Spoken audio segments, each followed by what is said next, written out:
রাসূল আকরাম সাল্লাল্লাহু আলাইহি ওয়াসাল্লাম বলেছেন, সাবআতুন ইউযিল্লুহুমুল্লাহ ফি জিল্লিহি ইয়াওমা লা জিল্লা ইল্লা জিল্লুহু। ও আবু হুরায়রা শোনো, ওই হাসরের ময়দানে কিয়ামতের ভয়াবহ সেই দিনে শুধুমাত্র আল্লাহ 7 শ্রেণীর মানুষকে আরশে আজিমের নিচে ছায়া দান করবেন। হযরতে আবু হুরায়রা বললেন, ইয়া রাসূলুল্লাহ, ইয়া হাবিবাল্লাহ, ও নবীজি, এই 7 শ্রেণীর মানুষ কারা একটু বলুন, আমার শোনার বড় ইচ্ছা। আল্লাহর নবী গো, হাসরের ময়দানের এই ভয়াবহতা দিন আমি আবু হুরায়রা কখনো সহ্য করতে পারবো না। ও নবীজি, বলেন না এই 7 শ্রেণীর মানুষ কারা? বিশ্বনবী রাসূলুল্লাহ এবার ডেকে বললেন, ও আবু হুরায়রা শোনা, 1 নাম্বার আল ইমামুল আদিল, ওই ন্যায়পরায়ণ শাসক যে কখনো মানুষের উপর জুলুম করবে না, ওই রাজা যে কখনো প্রজাদের উপর জুলুম অত্যাচার করবে না। আল ইমামুল আদিল, ওই ন্যায়পরায়ণ শাসককে আল্লাহ সেদিন আরশে আজিমের নিচে ছায়া দান করে দিবেন। এখন ন্যায়পরায়ণ শাসক কারা, কাদেরকে বলা হয় জানার দরকার আছে না? সূরাত হজ 42 নম্বর আয়াত আল্লাহ তাআলা বলেন, আল্লাযীনা ইম্মাক্কান্নাহুম ফিল আরদি ওয়া আকামুস সালাহ ওয়া আতাউয যাকা ওয়া আমারু বিল মা'রুফি ওয়া নাহাউ আনিল মুনকার। আল্লাযীনা ইম্মাক্কান্নাহুম ফিল আরদি, আমি আল্লাহ জমিনে পাঠানোর পর জমিনের ক্ষমতা আমি আল্লাহ যাদেরকে দিয়েছি তাদের উপর 1 নাম্বার দায়িত্ব আমি আল্লাহর, ওয়া আকামুস সালাহ, রাষ্ট্রীয়ভাবে তারা সালাত কায়েম করবে। 2 নাম্বার আল্লাহ বলেন, ওয়া আতাউয যাকাত, তারা রাষ্ট্রীয়ভাবে যাকাত দিতে হবে সেটা আইন করবে। 3 নাম্বার ওয়া আমারু বিল মা'রুফ, সৎ কাজের আদেশ করবে রাষ্ট্রীয়ভাবে। 4 নাম্বার ওয়া নাহাউ আনিল মুনকার, অসৎ কাজের নিষেধ রাষ্ট্রীয়ভাবে করবে। আমি আল্লাহ ঘুষ খাওয়া হারাম করেছি, রাষ্ট্রীয়ভাবে এটা নিষেধ করতে হবে। আমি আল্লাহ সুদ খাওয়া হারাম করেছি, রাষ্ট্রীয়ভাবে সেটা নিষেধ করতে হবে। লাইসেন্স দেওয়া যাবে না। মদ গাঞ্জা খাওয়া আমি আল্লাহ হারাম করে দিয়েছি, মদের লাইসেন্সও রাষ্ট্রীয়ভাবে কখনো দেওয়া যাবে না। যদি দেয় আল ইমামুল আদিল, সে কখনো ন্যায়পরায়ণ শাসক হতে পারে না। কথা বলেন ঠিক কিনা? এটা আল্লাহর বিধান, মানেন না মানেন? মদ খাওয়া সৎ না অসৎ? জিনার আসর বসানো সৎ না অসৎ? ওয়ালা তাকরাবুজ জিনা ইন্নাহু কানা ফাহিশা, জিনার কাজ হারাম করেছি, নিষেধ। রাষ্ট্রীয়ভাবে বেশ্যাদের আস্তানা তৈরি করার লাইসেন্স কোন সরকার কোনোভাবে দিতে পারবে না, এটা আল্লাহর বিধান। জোরে বলেন ঠিক কিনা? যদি দেয় সে ন্যায়পরায়ণ শাসক না। যদি এই 4 গুণের মধ্যে থাকে, আল্লাহ বলেন নবী তারা হলো ন্যায়পরায়ণ শাসক। আর তারা যখন ন্যায়পরায়ণ শাসক হইয়া যাবে, আর কি মনে করেন যেই শাসক আইসা নামাজের কথা বলবো সে কি খারাপ? জোরে বলেন। যেই শাসক এসে যাকাত দেওয়ার কথা বলবে সে কি খারাপ? যেই শাসক এসে অসৎ কাজের আদেশ করবে, মাহফিল কখনো কোরআনের বাগান বন্ধ করবে না, সে কি খারাপ না ভালো? যেই শাসক এসে এগুলা হারাম করবে সে ভালো না খারাপ? আজ তুরস্কের দিকে তাকান, রজব তয়েব এরদোগান কোরআনের হাফেজ, সকাল হলে কোরআন তেলাওয়াত করে টেলিভিশনে। রজব তয়েব এরদোগান আজ একবার নয় 40 বছর পর্যন্ত বারবার প্রধানমন্ত্রী হয়। কেন? জাতি তাকে চায়, সে ছাড়া আর কোনো গতি নাই। কারণ ন্যায়পরায়ণ শাসক তো তারা। ছোট সন্তানকে নামাজের দিবে আহ্বান করে তারা, রাষ্ট্রীয়ভাবে সাইকেল দেওয়ার পুরস্কৃত করে। 40 দিন কোনো সন্তান মসজিদে গিয়ে যদি নামাজ পড়ে, ইমাম সাহেব লিখে রাখে, এরপরে রাষ্ট্রীয়ভাবে তাকে সাইকেল দেয়, পোলাপান খুশি হয়ে আরও নামাজে যায়। এদেরকে বলা হয় ন্যায়পরায়ণ শাসক। হজরতে উমর কেমন ছিল ভাবেন। আমার রাসূলুল্লাহ নেই পরায়ণ শাসক ছিল পৃথিবীর সর্বশ্রেষ্ঠ শাসক মুহাম্মাদুর, জোরে বলেন। নবীজির উপর দুরূদ পড়লে ভালো লাগে না? একবার যদি দুরূদ পড়েন 10টা রহমত আল্লাহ তার উপর নাজিল করে দেয়, 10টা গুনাহ মাফ করে দেয়, 10টা রিজিক দিয়ে দেয়, 10টা টেনশন দূর করে দেয়, যৌবন শক্তি বাড়ায়া দেয়, ইন্ডিয়া হারবাল খাওয়া লাগে না। কিন্তু রাসূলের সুন্নাহ অনুযায়ী আমরা চলি না। মুহাম্মাদুর রাসূল, জোরে বলি সাল্লাল্লাহু। ইনি ছিলেন সর্বন্যায় পরায়ণ শাসক। হযরতে উমর কেমন ছিল? ছোট্ট একটা কুপি বাতি, এখানে আগুন জ্বলছে, উমর বলে আগুন নিভাও নিভাও। সাহাবী বলে উমর কেন? করে জানো না, এই তেলটা রাষ্ট্রের টাকা দিয়া কিনা, আমার এখন রাষ্ট্রীয় কোনো কাজ করার দরকার নাই, অটোমেটিক যদি এই বাতিটা জ্বলে পৃথিবীর মানুষের কাছে আমার হিসাব দিতে হবে না, কিন্তু একজন আছে জিনার সামনে দাঁড়ায়া আমার হিসাব দিতে হবে। তিনি কে? আল ইমামুল আদিল। আল্লাহর রাসূল বলেন এই ন্যায়পরায়ণ শাসককে আল্লাহ সেদিন আরশে আজিমের নিচে ছায়াদান করে দিবেন।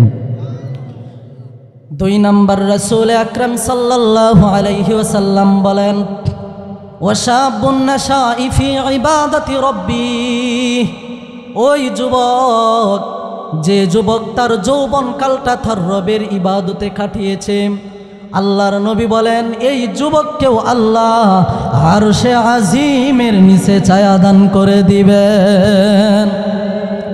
যুবক ভাইরা, যৌবন কোথায় কাটাচ্ছেন ভাবেন, কি করতেছেন ভাবেন। আল্লাহর সামনে দাঁড়াইতে হবে, সেদিন আসবে। যদি আরশে আজিমের নিচে ছায়া চান তাহলে ওয়াশাবুন নাশাই ফি ইবাদাতি রাব্বি, যৌবন কালটা রবের ইবাদতে কাটান। রাসূল বলেন যে যুবক তার যৌবন কালটা রবের ইবাদতে কাটায় সেই যুবককে আল্লাহ আরশে আজিমের নিচে ছায়াদান করবেন। হাদিসে জিব্রাইল, হযরতে জিব্রাইল আলাইহিস সালাতু ওয়াস সালাম বলেন ইয়া রাসূলুল্লাহ, পৃথিবীতে যখন বৃষ্টি হয় কয় ফোঁটা হয়? প্রতিটা ফোঁটা আমি গুনতে পারি, কিন্তু যৌবনকালে একটা যুবক যদি ইবাদত করে সেই ইবাদতের নেকি আমি জিব্রাইল কখনো গুনতে পারি না। তাহলে ভাবুন, যৌবনকাল রবের ইবাদতে কাটান, কাজে দিবে। 3 নাম্বার রাসূল আকরাম সাল্লাল্লাহু আলাইহি ওয়াসাল্লাম বলেন ওয়ারাজুলুন কলবুহু মুআল্লাকুন ফিল মাসাজিদ। ওই ব্যক্তি, যে ব্যক্তির কলব অর্থাৎ অন্তর সর্বদাই মসজিদের দিকে লেগে থাকে, মসজিদে দান খায়রাত করে, মসজিদে আজান দেয়, মসজিদ ঝাড়ু দেয়, মসজিদের কাজ কামে হাত বাড়ায়া দেয়, সর্বশেষ কথা মসজিদকে সে ভালোবাসে। ওয়া রাজুলুন কলবুহু মুআল্লাকুন ফিল মাসাজিদ। আল্লাহর নবী বলেন মসজিদকে ভালোবাসা করনেওয়ালা ব্যক্তিকে আল্লাহ খুশি হইয়া সেদিন আরশে আজিমের নিচে ছায়াদান করে দিবে। এটা আমরা পারবো কি না? জোরে বলেন। মসজিদকে ভালোবাসবেন তো? চাষটলো বসে হাজার হাজার টাকা নষ্ট করে ফেলি, মসজিদ চায় না, মসজিদের কোনো বিল নাই যে 10 টাকা দাও না হলে রাগ করবো, এমন বলে না। 1 টাকা দেন, এটাও আল্লাহর কাছে অনেক দামি। একটা আমল ধরে রাখেন, শুক্রবারে যান, আল্লাহকে ভালোবেসে 1 টাকা মসজিদকে ভালোবেসে দান করেন। যান মসজিদটা একবার ঝাড়ু দেন, মুছেন, মসজিদে একবার আজান দেন। এই যে মসজিদকে ভালোবাসলেন, মসজিদ আপনাকে কখনো ফেলে দিবে না। বুখারীর হাদিস, কিয়ামতের সময় পৃথিবীর সব কিছু ধ্বংস হয়ে যাবে, শুধুমাত্র আল্লাহর মসজিদ এটা থাকবে। বলি না সুবহানাল্লাহ। আপনি সিজদা দিচ্ছেন, এ জায়গা হাসরের ময়দানে দাঁড়াইবে আল্লাহ, এখানে সে সিজদা দিয়েছে, জায়গা সাক্ষী দেবে। এজন্য রাসূল বলেন এক জায়গায় 2 রাকাত পড়ো, আরেক জায়গায় 2 রাকাত পড়ো। অনেক জায়গা বানাও, হাসরের ময়দানে যেন অনেক জায়গা দাঁড়ায়া সাক্ষী দেয়। এটা এটা এটা বারবার যখন সাক্ষী দেওয়া শুরু হবে, আল্লাহ বলবে যা, আমি আমার ওই বান্দাকে মাফ করে দিলাম। ওয়ারাজুলুন কলবুহু মুআল্লাকুন ফিল মাসাজিদ। 4 নাম্বার, রাসূল আকরাম সাল্লাল্লাহু আলাইহি ওয়াসাল্লাম বলেন, ওয়ারাজুলানি তাহাব্বা ফিল্লাহি ইজতামাআ আলাইহি ওয়া তাফাররাকা আলাইহি। ওই 2 ব্যক্তি যে একে অপরকে ভালোবাসে আল্লাহর জন্য, আবার ঘৃণাও করে আল্লাহর জন্য, এই ব্যক্তিকেও আল্লাহ আরশে আজিমের নিচে ছায়া দান করে দিবেন। এই হাদিসটা বুঝছেন? একে অপরকে ভালোবাসা কি বুঝাইছে এখন বুঝাই। একজন মুসলমান সে ইসলামের বিরুদ্ধে কথা বলল, তাকে আমরা ঘৃণা করি, সাথে সাথে ঘৃণা করি। কার জন্য? একজন আলেম, একজন ভাই, উনিও মানুষ, আমিও মানুষ, আমাকে ভালোবাসেন, আমার জন্য শের ছেড়ে দেন। কার জন্য? এই দেহর কোনো দাম নাই, দাম আছে কার? আল্লাহর কোরআনের। কোরআন আছে দেখে দাম দেন, ঠিক না? না হলে কখনো দিতেন না। এই দেহর কোনো দাম নাই, শুধু আপনারা দাম দেন। শুধু তাই না, রাসূল বলেন কোরআন পড়নেওয়ালা ব্যক্তি খায়রুকুম মান তাআল্লামাল কুরআন ওয়া আল্লামা। পৃথিবীর রুমের বাদশার চেয়ে বড় বাদশা পৃথিবীতে কেউ নাই। তাদের চেয়েও দামি কোরআন পড়নেওয়ালা ব্যক্তি, শিখানেওয়ালা ব্যক্তি। এত দামি তাদের দেহ, মৃত্যুর পর মাটি পর্যন্ত তাদেরকে ছুঁইবে না। শুধু সম্মান করে আল্লাহর কোরআনের জন্য। এই যে ভালোবাসলেন, ভালোবাসার কারণ হলো শুধু একমাত্র আল্লাহকে রাজি এবং খুশি করা। এই জন্য বুখারীর হাদিস, রাসূল আকরাম সাল্লাল্লাহু আলাইহি সাল্লাম বলেন, কুন আলিমান, তুমি আলেম হয়ে যাও, আলেম হয়ে যাও। তালাবুল ইলমি ফরিদাতুন আলা কুল্লি মুসলিম। প্রতিটা নরনারী মুসলমানের উপর দ্বীনি ইলম তলব করা ফরজ। আও মুতাআল্লিমান, আলেম হতে পারো নাই তো কি হয়েছে, তলবে ইলম হয়ে যাও, তলবে ইলম হয়ে যাও। হাদিসের ব্যাখ্যা মুহাদ্দিসিনে কেরাম লিখেন, তলেবে এলেমও হতে পারো নাই, নিজের সন্তানকে আলেম বানায়া তলেবে এলেমের বাবা হইয়া যাও, তলেবে এলেমের নানা হইয়া যাও, তলেবে এলেমের চাচা হইয়া যাও, তলেবে এলেমের ভাই হইয়া যাও, তলেবে এলেমের মামা হইয়া যাও, তলেবে এলেমের দাদা হইয়া যাও। এটাও যদি না পারো, আও মুস্তামিআন। 3 নাম্বার, রাসূল বলেন, বুখারীর হাদিস, আলেমদের মজলিসে বসে যাও, যেখানে কোরআন আর হাদিসের কথা হয় সেখানে বসে যাও। 4 নাম্বার, আও মুহিব্বান। 3 নাম্বারটা না পারলেও আলেমদেরকে ভালোবাসো। আর এই ভালোবাসার কারণ হলো একমাত্র আল্লাহ। সুন্দর চেহারা দেখে ভালোবাসবেন না, এটা না। ভালোবাসার কারণ হলো একমাত্র কাকে খুশি করা? আও মুহিব্বান, আলেমদেরকে ভালোবাসো। ওয়ালা তাকুনিল খামিস, 5 নাম্বারের কাতারে পড়ে যেও না। রাসূল বলেন 5 নাম্বার কি? খামিস, আলেমদেরকে কখনো গালি দিও না। যদিও সে খারাপ কাজ করেছে গালি দিও না, যদিও সে খারাপ কাজ করেছে হাত তোলো না। বিচার তো আল্লাহ করবে। আর একজন আলেমের পেটে কোরআন দেহে থাকার কারণে মর্যাদা আল্লাহ এমন বাড়াইছে, তামাম পৃথিবীর মানুষকে এক জায়গায় বিচার করবে, আলেমদেরকে বিচার করবে পর্দার আড়ালে। কয় আরে ওদেরকে বেইজ্জতি করলে আমার কোরআনকে বেইজ্জতি করা হবে। আমল করে না আলেমের ব্যর্থতা, শরীয়ত মতো চলে না আলেমের ব্যর্থতা, গালি দিবা না। ওয়ালা তাকুনিল খামিস, 5 নাম্বারের কাতারে পড়ে যাও না। ফাতাহ লিখ, যদি পড়ে যাও মনে রাখবা দুনিয়া এবং আখিরাতে আল্লাহ তোমাদেরকে ধ্বংস করে দিবে। মানো না মানো, রাসূলের হাদিস সত্য। আলেমদেরকে বাঁকা চোখে দেখবা না, পারলে ভালোবাসো। 4 নাম্বার, কিছুই পারো না, চুপ থেকে বসে থাকো, রাঙা চোখে দেখবা না। ওয়ালা তাকুনিল খামিস, পৃথিবীর কোনো শক্তি আলেমের হাতে না থাকলেও আছে, আল্লাহর শক্তি আছে না নাই? ফাদলুল আলিমি আলাল আবিদি কাফাদলি আলা আদনাকুম। বুখারীর হাদিস, একজন আলেমের মর্যাদা কেমন? রাসূল বলেন আমার মর্যাদা তোমাদের কাছে যেমন, একজন আলেমের মর্যাদা তেমন। শুধু তাই না, ও আবু হুরায়রা, একজন আলেমের নুরানি চেহারা যদি কেউ তাকায়া দেখে, আল্লাহ তার জীবনের সগীরা গুনাহ মাফ করে দিবে। মান আদালি ওয়ালিয়ান ফাকাদ আযানতুহু ফিল হারব। হাদিসে জিবরাইল, আল্লাহ বলে হাবিব জানায়া দেন, একজন আলেমকে যদি কেউ গালি দেয় তার বিরুদ্ধে আলেমের যুদ্ধ করতে হবে না, আমি আল্লাহ যুদ্ধ ঘোষণা করে দেই। অতুল্লিম বাদা জালিকা জানিম, হাবিব আপনাকে গালি দিয়েছে ওলীদ বিন মুগীরা, আমি আল্লাহ উপাধি দিয়েছি তাকে কি উতুল্লিম বাদা যালিকা জানিম, এ জারদ সন্তান। কারণ এ যদি জারদ সন্তান না হতো মুহাম্মদুর রাসূলুল্লাহর মতো সর্বমহৎ ব্যক্তিকে কখনো গালি দিতে পারে না। ইতিহাস খুলে দেখে ওলীদ বিন মুগীরা সত্যিই জারদ সন্তান। কি জারদ সন্তান জানেন? ওলীদ বিন মুগীরা এই কথা শোনার পর সে আরবি কথা বুঝে মার কাছে গেছে, আম্মা উতুল্লিম বাদা যালিকা জানিম, মা বলে কি কস, এই কথা কে বলছে?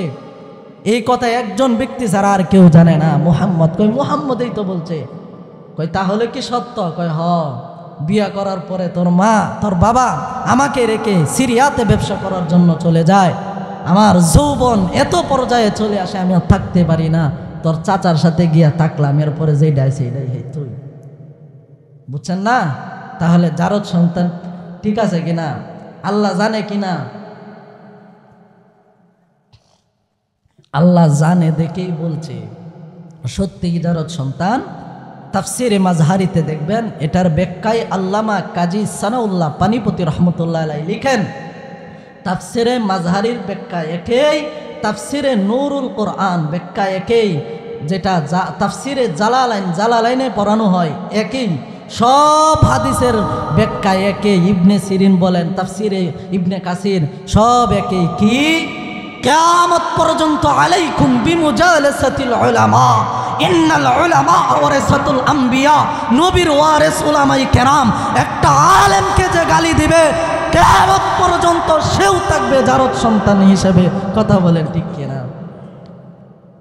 এই জন্য রাসূল আগেই সাবধান করছে, ওয়ালা তাকুনিন খামিস, আলেমদেরকে কখনো গালি দিবা না। পারেন না আলেমদেরকে ভালোবাসবো তো, সে আমল করে না, দূরে থাকেন। আলেমকে ওইভাবে ভালো লাগে না, সে আমল করে না, যাকে ভালো লাগে তার কাছে থাকেন, কিন্তু গালি দিয়েন না, তার উপর অন্যরকম আচরণ করবেন না। কারণ হলো তার তো বিচার স্বয়ং আল্লাহ পর্দার আড়ালে করবে, সেখানে তো আপনি আমি কিছুই না। তো বলতেছিলাম অরজুলানি তাহাব্বা ফিল্লাহি ইজতামা আলাইহি ওয়া তাফাররাকা আলাইহি, যে একে অপরকে ভালোবাসে আল্লাহর জন্য, ঘৃণাও করে আল্লাহর জন্য, তাকে আরশে আজিমের নিচে ছায়া দিবেন কে? তাহলে এটাও মানবেন তো ইনশাল্লাহ? এগুলো সহজ, মানেন, কাজে দিবে, হাসরের ময়দানে ফলাফল পাবেন। 4 নাম্বার, রাসূল আকরাম সাল্লাল্লাহু আলাইহি সাল্লাম বলেন, অরজুলুন তলাবাতুহু ইমরাআতুন যাতু মানসিবিন ওয়া জামালিন ফাকালা ইন্নী আখাফুল্লাহ। আল্লাহর রাসূল সাল্লাল্লাহু আলাইহি ওয়াসাল্লাম বলেন, ওই যুবক, ওয়ারাজুলুন তলাবাতুহু ইমরাআতুন যাতু মানসিবিন ওয়া জামালিন ফাকালা ইন্নী আখাফুল্লাহ, যে যুবককে ফাজামালিন সুন্দরী রমণী বংশীয় নারী ডাকে, আসো আমার সাথে জিনার কাজ করো, তুমি যদি জিনার কাজ করো ভালো হবে, কিন্তু যুবক বলে ফাকালা ইন্নী আখাফুল্লাহ, আমার অন্তরে আল্লাহর ভয়, আমি তোমার ডাকে কখনো যাইব না, জিনার কাজ করব না। রাসূল বলেন ওই যুবককে, ওই ব্যক্তিকে আল্লাহ খুশি হইয়া সেদিন আরশে আজিমের নিচে ছায়া দান করে দিবেন। যুবক ভাইরা ভাবেন, সুন্দরী রমণী দেখে এত নাচানাচি করবেন না, হিসাব দিতে হবে আল্লাহর আদালতে। এই সুন্দর দেহ কিন্তু একদিন থাকবে না। তুমসা কুবি हमदम কুবি दम साज नहीं है, बाती तू है हरदम मगर आवाज नहीं है, बाती तू है हरदम मगर आवाज नहीं है। এই দেহের হুঙ্কার আওয়াজ থাকবে না, সুন্দর দেহ থাকবে না, একদিন মাটি খেয়ে ফেলবে। এই জন্য যুবক ভাইরা, একটা সুন্দরী রমণীর মেয়ের ফান্দে কখনো পড়বেন না, আল্লাহকে ভয় করুন। যার অন্তরে আল্লাহর ভয় আছে, আল্লাহ বলেন আমি তাদেরকে আরশে আজিমের নিচে ছায়া দান করে দিব। এরপরে আল্লাহর রাসূল সাল্লাল্লাহু আলাইহি ওয়াসাল্লাম 6 নম্বরে আল্লাহর রাসূল সাল্লাল্লাহু আলাইহি ওয়াসাল্লাম বলেন, ওয়ারাজুলুন তাসাদ্দাকা আখফা হাত্তা লা তা'লামা শিমালুহু মা তুনফিকু ইয়ামিনু, ওই ব্যক্তি যে ব্যক্তির ডান হাতে দান করে কিন্তু বাম হাত জানে না, অর্থাৎ মানুষকে দেখানোর জন্য দান খায়রাত করে না, আল্লাহকে রাজি এবং খুশি করার জন্য দান খায়রাত করে, ওই ব্যক্তিকেও আল্লাহ কিয়ামতের দিন আরশে আজিমের নিচে ছায়া দান করে দিবেন। 7 নম্বরে রাসূল আকরাম সাল্লাল্লাহু আলাইহি সাল্লাম বলেন, ওয়া রাজুলুন যাকারাল্লাহ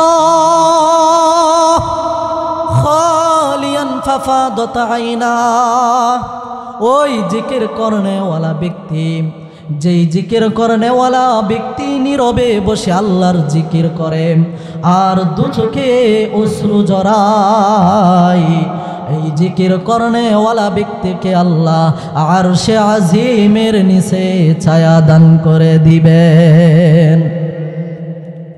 জিকির করব তো রাস্তা দিয়ে হাঁটি জিকির করি, সুবহানাল্লাহ এটাও জিকির, আলহামদুলিল্লাহ এটাও জিকির, কোরআন তিলাওয়াত, এই কোরআন তেলাওয়াত করবেন এটাও জিকির। একবার সুবহানাল্লাহ বলেন, জান্নাতে একটা গাছ আল্লাহ রোপণ করে দিবে, পৃথিবীর গাছের মতো না। রাসূল বলেন চলন্ত গুড়া দিয়ে 1000 বছর পর্যন্ত গেলে ওই গাছের 4 ভাগের 1 ভাগ ছায়াও শেষ করতে পারবে না। মিকদারুহু 50,000 সানা, হাসরের দিন, কবরের একদিন দুনিয়ার 50,000 বছরের সমান। তাহলে ওই কিয়ামতের 1000 বছর কি মনে করেন? শুধু তাই না, সাহাবায়ে কেরাম আল্লাহর রাসূলকে প্রশ্ন করলেন, ও নবী 1000 নেকি কিভাবে আমরা কামাই করতে পারবো, শর্টকাটে একটু বলে দেন। নবীজি বললেন, সুবহানাল্লাহ 100 বার পড়ো, 1000 নেকি আল্লাহ তোমার আমল নামায় দিয়ে দিবে। যদিও 1000 নেকি আল্লাহ না দেয়, বুখারীর হাদিস, 1000 গুনাহ আল্লাহ তোমার জিন্দেগি থেকে মাফ করে দিবে। এই জন্য জিকির আজকার করবো তো। রাসূল আকরাম সাল্লাল্লাহু আলাইহি সাল্লাম মেরাজে যায় নাই, এই যে পূর্বে আমাদের যে রজব মাস গেছে সেই মাসেই মেরাজে আল্লাহর রাসূল গিয়েছে। মেরাজ থেকে আসার পর সুবহানাল্লাযী আসরা বিআবদিহি লাইলাম মিনাল মাসজিদিল হারাম ইলাল মাসজিদিল আকসাল্লাযী বারাকনা হাওলাহু লিনুরিয়াহু মিন আয়াতিনা। আল্লাহর কোরআন বলতেছে সূরা বনী ইসরাঈল, সুবহানাল্লাযী আসরা বিআবদি, পবিত্র সেই সত্তা রাতের বেলায় তার বান্দাকে মসজিদে হারাম বাইতুল্লাহর পাশে জমজমের কূপ, সেই পানি দিয়া গোসল করায়া পবিত্র করায়া, সুবহানাল্লাযী মসজিদে হারাম ইলাল মসজিদিল আকসা, মসজিদে হারাম থেকে মসজিদে আকসাতে নিয়ে যায়। আকসাতে আল্লাহর নবী ছিল ইমাম, পূর্বের 1,24,000 মতান্তরে বেশি কম সব নবী ছিল মুক্তাদি। রাসূলের ইমামতিতে সকলেই 2 রাকাত সালাত মসজিদে আকসাতে আদায় করে। মসজিদে আকসা থেকে বুরাকে আহরণ করে আল্লাহর রাসূল গেলেন, মেরাজ করলেন, আপনার আমার জন্য নামাজ নিয়ে আসলেন। আল্লাহ বললেন, হাবিব একটা কথা আপনাকে জানাই, সুসংবাদ, আপনার এই 5 ওয়াক্ত নামাজ আপনার কোনো উম্মত যদি পালন করে, আমি আল্লাহ 50 ওয়াক্ত নামাজের সব তার আমল নামায় দিয়া দিব। এই মেরাজ থেকে আসার পর আল্লাহ রাসূল সাল্লাল্লাহু আলাইহি সাল্লামকে কানায়ে কাবার পাশে সর্বপ্রথম হযরতে আবু বকর প্রশ্ন করলেন, ও নবী সত্যি কি আপনি নবী কিনা? আপনার কথা অনেক কিছুই শুনতেছি। আবু জাহেল আবু বক্করের কাছে গেছে যে, আবু বক্কর তোমার ছোটবেলার বন্ধু আয়েশা বলতেছে গত রাতে নাকি সে গেল আকসা, আকসাতে আবার কই গেছে না গেছে, মানে টিটকারিমূলক কথা। এখন শুনেন আবু জাহেল কি বলে যে 1 রাতে তো আকসাতে গেলেই তো 2 দিন লাগে, সে কিভাবে ওখান থেকে আবার আসমান গেছে। আল্লাহ কি বলে জানেন, এই 1 রাত ছিল 40 দিনের সমান। একটা রাতে শুধু 40 দিন সমান সময় গেছে, কিন্তু মানুষ খালি ঘুমাইছে, জানে না। রাসূল আকরাম সাল্লাল্লাহু আলাইহি সাল্লাম বললেন, তোমাকেও কি আমার নবুয়তের দলিল দিতে হবে? রুইয়া কাল্লাতি রাইতা হাযা বিশাম। নবীজি বললেন, আবু বকর আশ্চর্য হয়ে গেল, ইয়া রাসূলুল্লাহ আপনি এটা কিভাবে জানলেন? রুইয়া কাল্লাতি রাআইতা হাযা বিশাম, কারণ এটা তো পৃথিবীর কোনো মানুষ জানে না, কিন্তু আল্লাহর রাসূল ঠিকই জানেন।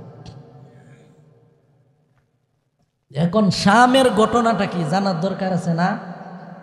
ঘটনাটা হলো মক্কা থেকে শামে হযরতে আবু বকর ব্যবসা করার জন্য যায়। শাম যেটাকে দামেস্ক শহর বলা হয়, তো এখানে যাওয়ার পর রাতের বেলায় যখন হযরতে আবু বকর ঘুমায়, আবু বকর বলেন, রাতের বেলায় যখন আমি আবু বকর ঘুমায়া গেলাম, হঠাৎ করে আমি স্বপ্ন দেখি আসমানের একটা চাঁদ খণ্ড খণ্ড হয়ে গেল, আর মক্কার প্রতিটা গড়ে এই খণ্ডগুলা অল্প অল্প করে ডুবতেছে। ঘুম থেকে জাগ্রত হলাম, আবার ঘুমিয়ে গেলাম, আবার আরেকটা স্বপ্ন দেখলাম, আসমানে একটা চাঁদ, আর পুরা চাঁদটা আমি আবু বকরের ঘরে এসে আবু বকরের ঘরের ভিতরেই ঢুকে যায়।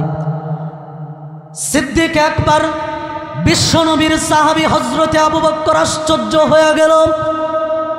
স্বপ্নের ব্যাখ্যা কি হতে পারে? স্বপ্নের ব্যাখ্যা জানার জন্য দামেস্কে স্বপ্নের ব্যাখ্যাকারক খুঁজতে শুরু করে। একজন ব্যক্তি পায়, ও শামবাসীরা বলো, এই শামে স্বপ্নের ব্যাখ্যা দেয় তিনি কে? বলে তাওরাত কিতাবের পণ্ডিত, ইনজিল কিতাবের পণ্ডিত ইবনে সিরিন। তিনি শুধু স্বপ্নের ব্যাখ্যা এই দামেস্কে দেয়। হযরতে আবু বকর ইবনে সিরিনের কাছে গেলেন, ইবনে আবু বকর স্বপ্নের কথা বললেন। ইবনে সিরিন বললেন, আবু বকর তুমি কোথা থেকে এসেছো সর্বপ্রথম বলো। হযরতে আবু বকর বললেন, ইবনে সিরিন শোনো, আনা আতাইতুল মক্কা, আমি মক্কা থেকে দামেস্কে আসলাম, শামে আসলাম ব্যবসা করার জন্য। ও ইবনে সিরিন, স্বপ্নের ব্যাখ্যা কি হতে পারে আপনি আমাকে বলুন। ইবনে সিরিন বলে, আবু বকর আপনি জানেন না, তাওরাত কিতাবে আমি যেই বর্ণনা পেয়েছি, তাওরাত কিতাবে ইনজিল কিতাবে যেই বর্ণনা পেয়েছি, সেই বর্ণনা অনুযায়ী একজন নবী মক্কাতে আমিরবাব হবে, নবুয়াত পাওয়ার পর ইসলামের দাওয়াত দিবে।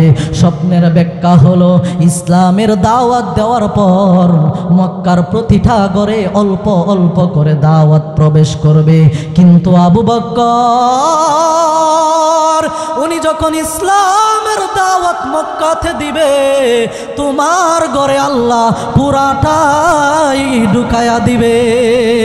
নবী বললেন, রুইয়া কাল্লাতি রাআইতা হাযা বিশাম। ও আবু বকর আপনি কি আমার কাছে নবুয়তের দলিল চান? আবু বকর বললেন, ইয়া রাসূলুল্লাহ আমার আর বুঝতে বাকি নাই, এখনই কালিমা পড়ায়া মুসলমান বানায়া দেন, কারণ আপনি ছাড়া তো এটা আর কেউ জানে না। তখন নবীজি সাহাবাই কেরামদেরকে বললেন, মেরাজ থেকে আসার পর, ও আবু বকর শোনো, ও আমার সাহাবাই কেরাম শোনো, আমি যা জানি তোমরা তা জানো না, আমি যা দেখি তোমরা তা দেখো না, আমি যা বুঝি তোমরা তা বুঝো না।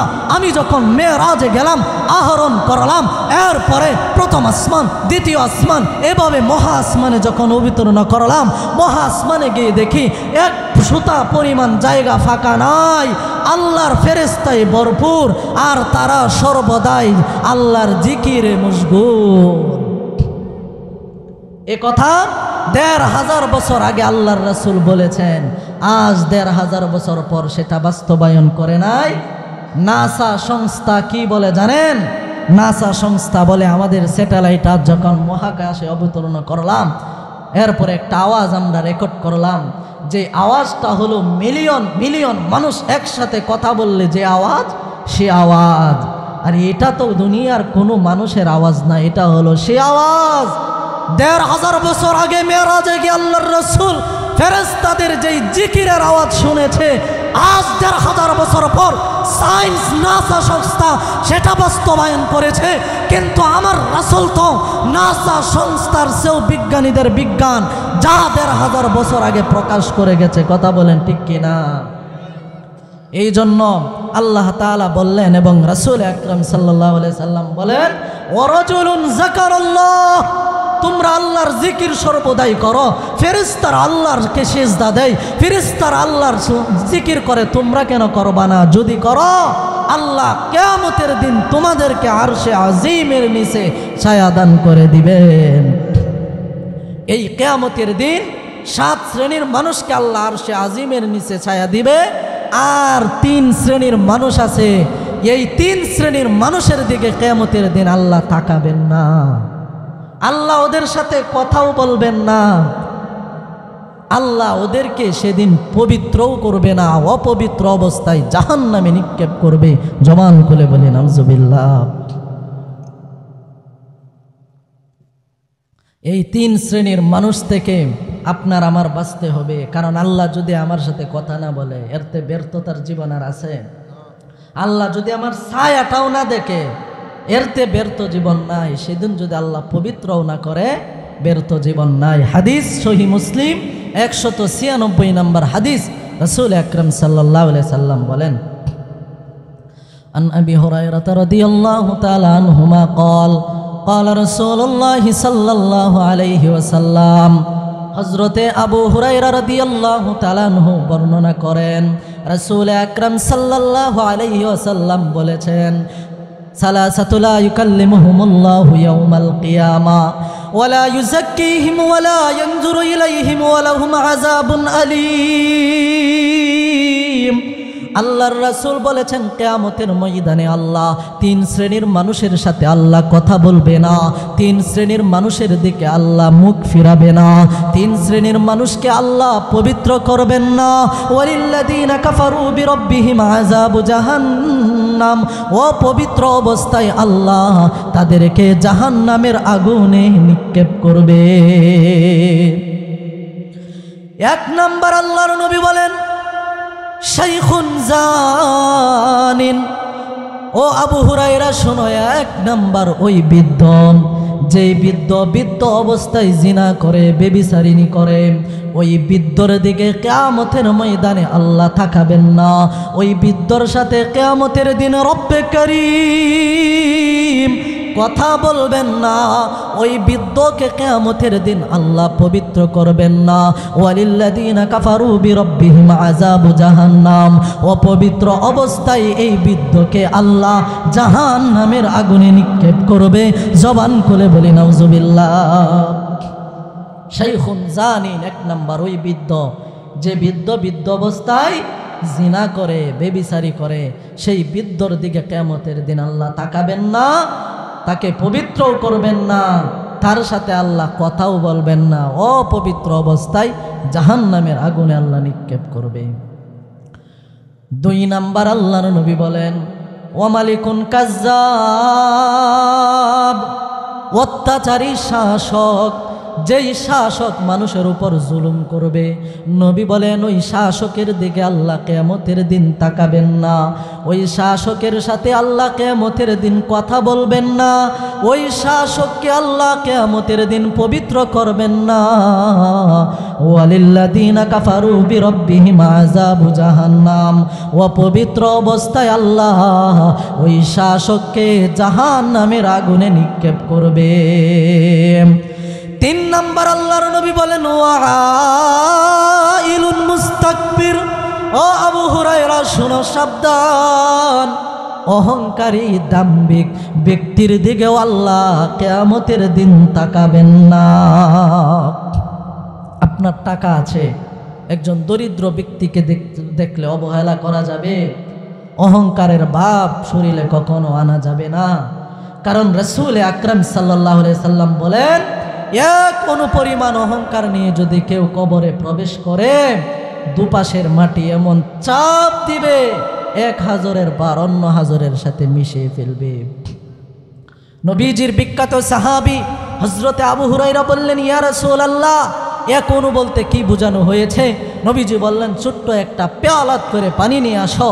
হযরতে আবু হুরায়রা ছোট্ট একটা পেয়ালাত করে পানি নিয়ে আসলেন। আল্লাহর রাসূল হাতে নিলেন, শাহাদাত আঙ্গুল এখানে চিবালেন, উপরে তুললেন।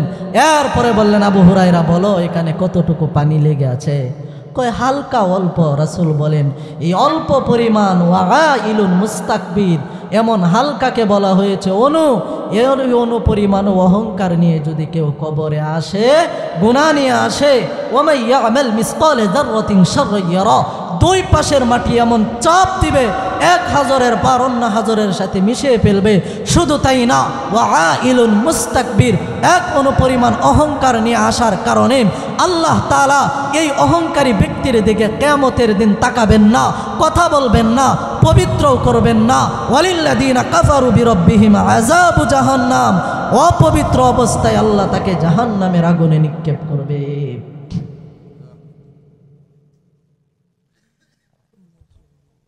আল্লাহ তাআলা এই তিন শ্রেণীর মানুষ থেকে আপনাকে আমাকে হেফাজত করুক। সকলে বলে আমিন, জবান খুলে বলে আমিন।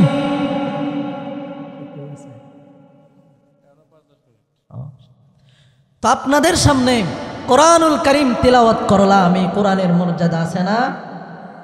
সূরাতুল বাকারায় আল্লাহ কি বললেন? হুদাল্লিল মুত্তাকিন, মুত্তাকিনদের জন্য কোরআন পথ প্রদর্শক। কেমন পথ প্রদর্শক? এ ঘটনা বলেই আমি শেষ করে দিচ্ছি। রাসূল আকরাম সাল্লাল্লাহু আলাইহি সাল্লামের যুগে একজন মহিলা সাহাবা ছিল। তিনি রাসূলের কাছে আসলেন, এসে বললেন, ও রাসূল, ওয়ালা তাকরাবুজ জিনা ইন্নাহু কানা ফাহিশা। যে জিনা আল্লাহ নিষেধ করেছে, এই জিনা যদি কোনো ব্যক্তি করে তার শাস্তি কি হবে আপনি বলুন। নবীজি বললেন, সে যদি পবিত্র হয়ে আল্লাহর কাছে দাঁড়াইতে চায়, তার শাস্তি হলো তাকে কোমর পরিমাণ গেড়ে মাটিতে, এরপরে পাথর মেরে তাকে দুনিয়ার থেকে বিদায় করতে হবে। তাহলে আল্লাহ তার জিনার গুনাহ মাফ করে দিবে। এটা হলো দুনিয়ার শাস্তি, হালকা। আর যদি এটা না কইরা মারা যান, মৃত্যুর পর যে শাস্তি শুরু হবে এর চেয়ে কোটি কোটি গুণ বেশি, না কম। মহিলা সাহাবা আল্লাহর রাসূলকে বললেন, ইয়া রাসূলুল্লাহ, আমি তো জিনার কাজ করেছি, জিনা করেছি। ওগো নবীজি, আপনার সাহাবাই কেরামদেরকে হুকুম করুন, আপনার সাহাবাই কেরাম যেন পাথর মেরে মেরে আমাকে দুনিয়ার থেকে বিদায় করে দেয়। ইয়া রাসূলুল্লাহ, ইয়া হাবিবাল্লাহ, শুধু তাই না, জিনা করার পর আমার গর্ভে জিনার একটা সন্তানও চলে এসেছে। আল্লাহর রাসূল বললেন, না, তোমাকে এখনই হত্যা করা যাবে না, কারণ তুমি তো গুনাহগার, তোমার সন্তানটা নিষ্পাপ। এই সন্তানটা পৃথিবীতে আসার পর তোমাকে হত্যা করা যাবে। মহিলা সাহাবা আল্লাহর নবীর দরবার থেকে চলে যায়। ওয়াল ইনাবাতু ইলা দারিল খুলুদ, ইমানের নূর তার অন্তরে ঢুকে গেছে, কোরআনের পাওয়ার তার অন্তরে ঢুকে গেছে। সন্তানটা প্রসব হওয়ার পর আবার আল্লাহর নবীর দরবারে আসছে, এসে বলে, ইয়া রাসূলুল্লাহ, ইয়া হাবিবাল্লাহ, আপনার সাহাবাই কেরামদেরকে হুকুম করুন, আপনার সাহাবাই কেরাম যেন পাথর মেরে মেরে আমাকে দুনিয়ার থেকে বিদায় করে দেয়। আগো আল্লাহর নবী হাসরের ময়দানে আল্লাহর আদালতে জিনাকারিনী হয়ে দাঁড়াইতে চাই না। নবী গো, জিনাকারিনী হয়ে আমি দাঁড়াইতে চাই না। ওগো নবীজি, আপনার সাহাবাই কেরামদেরকে হুকুম করেন আমাকে যেন পাথর মেরে মেরে দুনিয়ার থেকে বিদায় করে দেয়। এখন আল্লাহর নবী বলেন, না, এখনও হত্যা করা যাবে না। সন্তানটা সবে মাত্র পৃথিবীতে এসেছে, সন্তানটার খাবার দাবার আল্লাহ তোমার মাঝে রেখেছে। দুনিয়ার খাবার যখন সন্তান খাবে তখন আসবে। আবার মহিলা সাহাবা বাড়িতে চলে যায়, দুনিয়ার খাবার যখন সন্তানটা খাইতে শুরু করে আবার আল্লাহর নবীর দরবারে চলে আসে। ইয়া রাসূলুল্লাহ, আর ফিরাইয়া দিবেন না, আমার সন্তানটা এখন দুনিয়ার খাবার খায়। আপনার সাহাবায়ে কেরামদেরকে হুকুম করেন পাথর মেরে মেরে যেন আমাকে দুনিয়ার থেকে বিদায় করে দেয়। এখন সাহাবায়ে কেরামকে হুকুম দেওয়ার পর আল্লাহর রাসূলের সাহাবায়ে কেরাম পাথর মারতে শুরু করে। নবীজির নাতি উসামা ছোট্ট একটা পাথর নিয়া মহিলা সাহাবার উপরে আঘাত করে, আর আঘাতের কারণে এক ফোঁটা রক্ত উসামার শরীরে পড়ে যায়। সাথে সাথে উসামা বলে, এক জিনাকারিনীর রক্ত, নাপাক রক্ত আমার শরীরে পড়ে। এ কথা বলতে দেরি, আল্লাহর নবী উসামার মুখে হাত দিতে দেরি না। নবী বলে, উসামা সাবধান, তাকে জিনাকারিনী বলবা না। ও উসামা, জানো না ইমানের নূর তার অন্তরে ঢোকার কারণে আল্লাহর কাছে এমন ভাবে তওবা করেছে, আল্লাহ এমন ভাবে তাকে কবুল করেছে। আমি নবী তাকায়া দেখি তার ও তওবা যদি মদিনার প্রতিটা মানুষকে বন্টন করে দেওয়া হয়, তার একা তওবার দ্বারা মদিনার প্রতিটা মানুষ আল্লাহর জান্নাতে প্রবেশ করবে। এই জন্য গুনাহ করছেন তো কি হয়েছে, আল্লাহর দিকে ফিরায় আসেন, ফিরে আসুন, তওবা করুন। কারণ কোরআন হলো আপনার আমার পথ প্রদর্শক হিসেবে। হুদাল্লিল মুত্তাকিন 2 নম্বর আয়াত আল্লাহ এটাই বলেন, মুত্তাকিনদের অন্তর্ভুক্ত হও। মুত্তাকিন যারা হয়ে যায় গুনাহ করার পর আল্লাহর কাছে লজ্জিত হয় না, ক্ষমা চায়। আল্লাহ বলেন, কুল ইয়া ইবাদিয়াল্লাযীনা আসরাফু আলা আনফুসিহিম লা তাকুনাতু মির রাহমাতিল্লাহ। আসমান আর জমিনের মধ্যবর্তী জায়গা যদি বান্দা তোমার গুনাহ দিয়ে ভরপুর থাকে, আমাকে একবার দিল থেকে চোখের পানি ছেড়ে দিয়ে ডাকো, নাকের ডগায় আসার পূর্বেই চোখের এক ফোঁটা পানি আমি আল্লাহ তোমার জিন্দেগির সব গুনাহ মাফ করে দেব। যে কথাগুলো বললাম আল্লাহ তাআলা আপনাকে আমাকে সকলকেই কবুল করুন। সকলেই বলে আমিন। ওয়া আখিরু দাওয়ানা আলহামদুলিল্লাহি রাব্বিল আলামিন।